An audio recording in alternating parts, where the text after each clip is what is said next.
যদি সরকারের কাছে পর্যাপ্ত অর্থ নাই থেকে থাকে, তাহলে আওয়ামী লীগের যে এত পরিমাণ সন্ত্রাস, খুনেরা, লুটেরা, তাদের যে কোনো একজনের সম্পত্তি বাজেয়াপ্ত করেন। একজনের সম্পত্তি বাজেয়াপ্ত করলে তো প্রত্যেকটা আহত তার চিকিৎসা, প্রত্যেকটা আহতের চিকিৎসা, সর্বোচ্চ চিকিৎসা নিশ্চিত করে অতিরিক্ত অর্থ প্রচুর পরিমাণে রয়েও যায়। আমরা তো অগ্রাধিকার চাই না, আমরা তো চাই না যে আমাদের আবার কোটা দাও।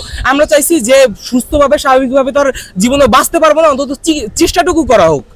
কিন্তু সেটা না করে যখনই আহতদের প্রশ্ন আসে তখনই যে একটা মূলা ঝুলানে দেওয়া হয় যে তোমাদের অগ্রাধিকার দেওয়া হবে, তোমাদের জন্য ফ্ল্যাট দেওয়া হবে, তোমাদের 10,000 টাকা দেওয়া হবে, 1 লাখ টাকা দেওয়া হবে। এগুলো কোন ধরনের তামাশা? আমরা কি তামাশা করতে জীবন দিতে নামছিলাম? আমরা শাহাদাতের জন্য নামছিলাম, আমরা কোনো অগ্রাধিকারের জন্য না। আপনারা চিকিৎসা নিশ্চিত না করে এইসব করে বেড়াচ্ছেন।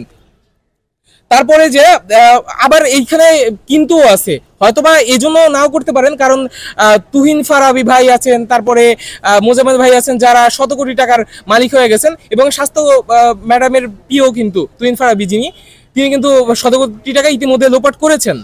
তো এই জন্য কি ম্যাডাম সার্কার করতেছে যে আওয়ামী লীগের সন্ত্রাসীদের ব্যাপারে হাত দেওয়া যাবে না, তাদের অর্থ বাজেয়াপ্ত করা যাবে না, যাতে তাহলে তো এদের ইনকামের সোর্সটা অনেকাংশে বন্ধ হয়ে যাবে।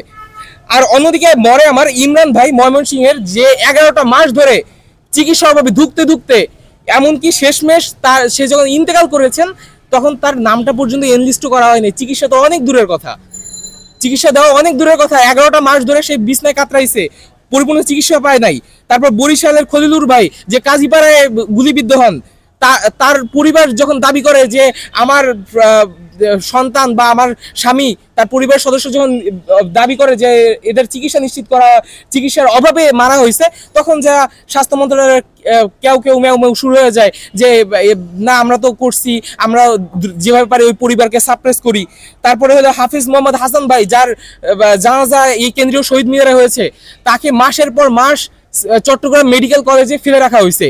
শেষমেশ একদম যখন মৃত্যুর দ্বার প্রান্তে, তখন তাকে সিএমএইচে আনা হয়। সিএমএইচে 1 সপ্তাহ মতো রাখা হয় এবং সাথে সাথে দ্রুত থাইল্যান্ডে পাঠানো হয়। কেন? কারণ তখন আহতরা চিকিৎসার রাস্তায় নামতেছে, তখন তো কিছু বলে তো একটা সাপ্রেস তো করতে হবে যে পাঠানো হচ্ছে। তারপর থাইল্যান্ডে যে সে চিকিৎসাটা পর্যন্ত গ্রহণ করতে পারে নাই, তার এতটাই করুণ অবস্থা ছিল, সে ওখানে আইসিইউতে ছিলেন, তারপরে ইন্তেকাল করেন, তার প্রপার কোনো ট্রিটমেন্ট হয় নাই। এবং আপনারা সবাই অবগত আছেন যে পটুয়াখালীর বাউফলের আশিকুর রহমান হৃদয়, যার বাবা তার রিক্সা, ভ্যান সবকিছু বিক্রি করে তবুও তার সন্তানটাকে বাঁচাতে পারে নাই, মাথায় গুলি নিয়েই মারা গেছে ছেলেটা।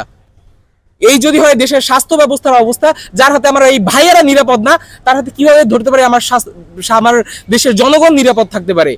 আমাদের আমি যেহেতু খুলনার আহ্বায়ক, আমি দেখছি আমার খুলনায় আহতরা যারা আছে তাদের অনেকেই বলা হয় যে দেখছো না ওই হাসান মারা গেছে দেশের বাইরে চিকিৎসা নিয়ে, তো দেশের বাইরে গেলে মানুষ মারা যায়, তো তাকে চিকিৎসা দেওয়া হয় নাই এখন পর্যন্ত। তার ভিতরে আতঙ্ক ঢুকায় দেওয়া হচ্ছে। পাইকগাছায় সেই চাচা, যে চাচা এখন পর্যন্ত গুলি বহন করতেছেন এবং তাকে ভয় দেখানো হচ্ছে, মৃত্যুর ভয়, যে দেশে বাইরে গেলে তার মৃত্যু হয়ে যাবে। সে কিন্তু একজন রেফারেল লেটার প্রাপ্ত একজন জুলাই যোদ্ধা।